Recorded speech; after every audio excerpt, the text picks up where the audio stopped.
Hello guys, welcome to my channel. Episode की शुरुआत रानी से होती है। वो कहती है कि तुमने मुझसे कहा था कि तुमने मेरा जीवन पूरा कर दिया है। वीर फिर वो सब याद करता है, उसको सब कुछ याद आता है। फिर रानी याद करती है कि कैसे वीर ने उस पर और बिरजू पर आरोप लगाया था। रानी कहती है कि लेकिन अब हमारा रिश्ता टूट गया है, इसे कभी भी ठीक नहीं किया जा सकता। रानी वहाँ से चली जाती है। वीर अपनी आंखें खोलता है और उसे जाते हुए देखता है। वो कहता है कि उस रात रानी मेरे साथ थी, बिरजू के नहीं। मैं इतनी बड़ी गलती कैसे कर सकता हूँ। वो रोता है, कहता है कि मुझे रानी से बात करनी है और रानी चली जाती है। वीर रानी के घर आता है और रानी से मिलने के लिए विनती करता है। वो कहता है कि नहीं, बहुत देर हो चुकी है, आपने हमेशा मेरी बेटी को चोट पहुंचाई है, प्लीज इसे दोबारा ना करे। वो कहता है कि काका प्लीज। वो कहता है कि तुम मुझे काका कहते हो ना, मुझे बताओ कि क्या मैं उस आदमी को फिर से मिलने दूं जिसने उस पर इस तरह की आरोप लगाया है। वो मुस्कुराना भूल गई है, उसका सपना भी उसे खुश नहीं कर रहा है। वो तुम्हारी वजह से अंदर से टूट गई है। आपने ही नहीं, आपकी पूरी फैमिली ने भी उसे चोट पहुंचाई है। रानी और बिरजू बचपन के दोस्त है, लेकिन रानीसा और आपकी घिनौनी मानसिकता ने इसे बर्बाद कर दिया। क्या उसने आप आपसे पैसे के लिए शादी की? क्या आप जानते थे कि समस्या क्या है?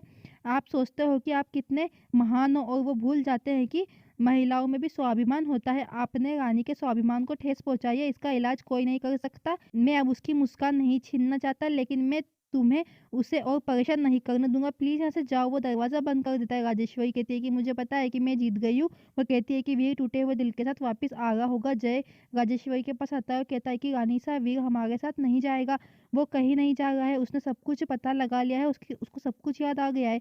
राजेश्वरी कहती है कि तुम क्या कह रहे हो? वो कहता है कि हाँ, हमारा खेल खत्म हो गया है। राजेश्वरी चौंक जाती है। वीर फिर फिर से रानी के यहाँ पे आता है। फिर एक आदमी ने उससे कहा कि दुकान का काम शुरू हो गया है। वो किताबों के साथ आता है। रामू कहता है कि तुम क्या कर रहे हो? वो कहता है कि मुझे पश्चाताप करने दो, मेरे पास और कोई विकल्प नहीं है। तुमने मुझसे पूछा कि उस आदमी के साथ क्या करना है जिसने तुम्हारी बेटी को चोट पहुंचाई है। मैं उससे विनती करूंगा, प्लीज मुझे उससे बात करने दो। वीर रानी को देखता है। रामू उसे फिर जाने देता है। वीर रानी से कहता है कि तुम्हारा गुस्सा जायज़ है। मैंने बहुत बड़ी गलती की, मैंने तुम्हें बहुत सताया है। मुझे पता है कि आपके लिए मुझे माफ़ करना आसान नहीं है। मैं घृणित हूँ। आप पर ये आरोप लगाकर मैंने अपने जीवन की सबसे बड़ी गलती की है। मैं अपनी गलतियों को सुधारना चाहता हूँ। बिरजू कहता है कि तुमने उसे अंदर क्यों जाने दिया? रामू कहता है कि ये रानी का निर्णय है, उससे बोलने दो। वीर कहता है कि उस रात जो कुछ भी हुआ, हमने जो कुछ भी कहा किया, मुझे सब कुछ याद है। रानी कहती है कि अगर तुम्हें मुझ पर जीवन भर आरोप नहीं लगाया होता तो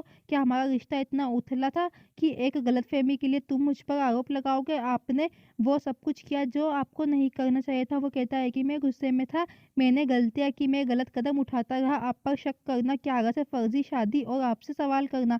रानी कहती है कि ये आपके बारे में है कि आप मुझ पर शक कर रहे थे और मैं अब आप पर भरोसा नहीं कर सकती। वीर कहता है कि मैं आपसे माफ़ी मांगता हूँ, प्लीज़ मुझे माफ़ कर दो। रानी कहती है कि ये सब मत करो। वो कहता है कि ऐसा फिर कभी नहीं होगा, तुम्हारे सारे सपने हमारे होंगे, तुम इंजीनियर बन रही हो और रामू काका का स्टोर भी खुलवाऊंगा। रानी कहती है कि तुमने वो सब पहले भी कहा था। वीर कहता है कि मैं वही व्यक्ति नहीं हूँ, मैं आपका वीर हूँ। बिरजू कहता है कि वो तुम्हें बेवकूफ़ बना रहा है, यहाँ से निकल जाओ वीर, हमें यहाँ आपकी ज़रूरत नहीं है। वीर कहता है कि मुझे आपसे भी माफ़ी मांगनी है। बिरजू कहता है कि यहाँ से चले जाओ। वीर कहता है कि मैं तब तक नहीं जाऊँगा जब तक मैं रानी को यहाँ नहीं बता देता कि मुझे अपनी गलती का एहसास हो गया है। मैं कहीं नहीं जाऊँगा। बिरजू कहता है कि ये आदमी एक धोखेबाज है, वो आपको अपने जीवन के बारे में जाते हुए नहीं देख सकता। वीर किताबें अंदर लाता है। रानी देखती है, वो एक कील पर अपना हाथ मारने वाला होता है। वो उसे बचाने के लिए दौड़ती है। वीर ने उसे पकड़ लिया। वीर किताबें उठाता है और कहता है कि मैं ये तुम्हारे लिए लाया हूँ। मुझे पता है कि ये सब भूलना और मुझसे माफ़ करना आपके लिए आसान नहीं है, लेकिन मैं जानता हूँ कि आप मुझसे प्यार करती हो। रानी कहती है कि मुझे जो लगता है